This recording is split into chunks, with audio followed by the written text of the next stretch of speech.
I suppose my next guest is best known as the author of The Group, but she is also a much more varied performer in the literary field. She's a short story writer and a critic and a social historian and essayist, and a much feared critic, I suppose, by some people because of the frankness and of her criticisms of some of her fellow writers and other people.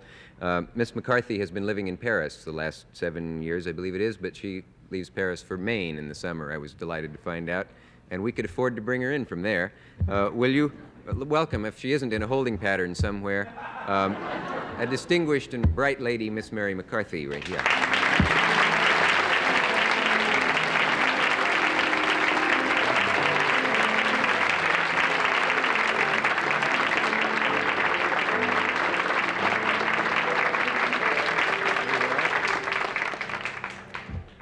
Is it 7 years that you've been living in Paris? A little more. A little more? Yes. Most Americans loathe Paris. How have you managed to survive? Do you know what I mean? They're always coming back and saying you can forget going there. Well, they're terrified by Paris. It is a quite terrifying city. But I lived there because I had to. I mean, I'm not an expatriate. My husband works in Paris. Mr. West. Yes. Yes. I don't know, for 4 years, I rather hated it and became sort of phobic about Paris. Not as an American, because they hate all foreigners equally, without discrimination. They're broad-minded that way. Yes, yes. What is it, though, that tourists go there and they just... Jack Parr used to say if you give a London cab driver, if you don't know the money, and you hold it out, he will take the right amount, but a Parisian cab driver will take all of it, and your watch and your arm up to the elbow or something like that. Is this still true? I don't agree with that. I don't think that the French are dishonest. And as my son, when he was a kid, about 19, was studying there, he wrote a letter to me and he said, "Mummy, the French grudge gypping you." They do what? They grudge gypping you. Oh, they grudge gypping you. Yeah, they can't be bothered to gyp you. They are not dishonest. I don't think I've ever been cheated on a bill or anything in France, or ever gotten wrong change.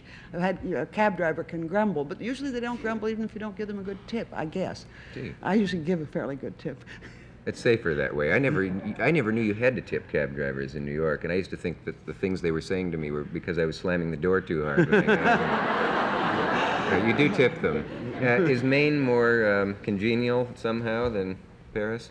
Well, there's some, the Americans are much more friendly, certainly, and they're even friendly up there, and you have to talk about the weather with everybody.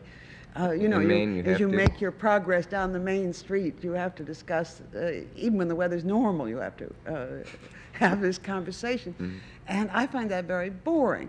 I really prefer the French grunt of bonjour, if anything, they don't talk about the weather so much. They don't talk about the weather. I mean, if it's exceptional, yes. That would be one reason for going there, I would think, to get away from hot enough for you. But, they have one thing. They have the French, I would say, have one thing in common with as storekeepers with the Maine locals up where I am, and that is that they adore telling you they don't have something. We're out of that. No, we don't carry it. No. You walk in, it's a sort of insult to their intelligence that you ask for something they haven't got. They have no sense of salesmanship at all. And in Maine, you get something of the same thing. Haven't carried that in quite a while. Yeah, that's a real old timer. You used to be Titus Moody, I remember. Did you see, I've never heard you comment on the film of The Group, and did you ever see it? Yes. Can I ask you what you thought of it? I didn't like it. Oh. I liked some of the actresses very much. I loathed the script and the direction, and it was so noisy. Mm-hmm. There was so much talk. Why don't authors care what happens to their movies? I mean, they don't. By this, I mean they don't seem to take the trouble to, in general, control them. Or can't you? I don't think you can. I think that what happens is that you go out there and spend a year of your life and become extremely nervous. You can spend a year waiting for the lighter to work. and it comes out just the same, maybe worse if you've helped. The only exception I know is Vladimir Nabokov, and I have never seen the film of Lolita, but I understand it's good. Do you say Vladimir Nabokov? Yes. I'm so glad to know that. I've been Nabokoving all over the place. I think that's it's nice to have it. Yeah, that would be correct. What is his feeling? Is what? Well, I don't know what his feeling is, but he's an imperturbable man, and extremely mannered and self-possessed man, and he would not let movie makers get him. Yeah. And he quite willingly, of course, changed the age of Lolita and made her 16 instead of an infant of 11 or 12, whatever she was at the beginning of the book, and made a completely new film of it. But he's the only one I've ever heard of that worked on it and I think was successful. Do you agree with him about Freud? He always, every time he takes a crack at psychoanalysis or Freud, he always refers to Freud as the Viennese quack. And I think of you as both major writers and major intellectuals. Do you feel that way? Well, I wouldn't put it in those words.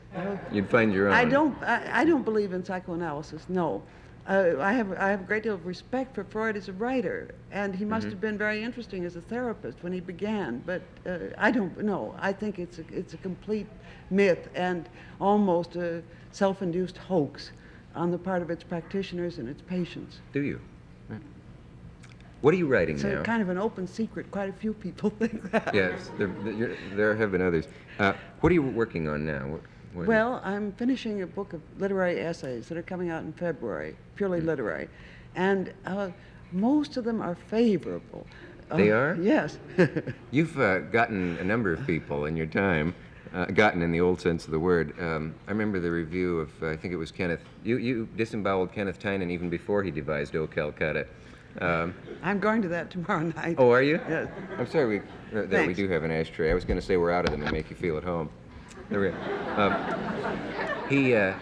No, I remember your review of his book Curtains, in which he meant the title Curtains to be about play reviews, but you said it was about his career. If this was an example of his thought or something like to that effect. Who's gotten you? Has criticism ever hurt you? Have you ever read something and just had that feeling of really being hurt and? Well, there are different ways of being hurt. I've been absolutely infuriated by stupidity and misunderstanding.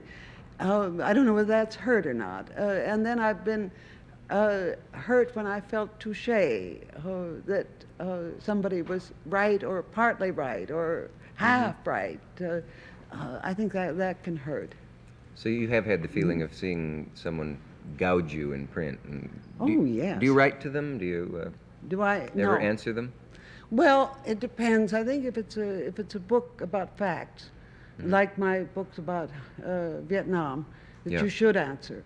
But that if it's a question of the value of what you've written, how can you assert its value over somebody else's opinion? So I don't answer, unless it's a question, I think, of fact.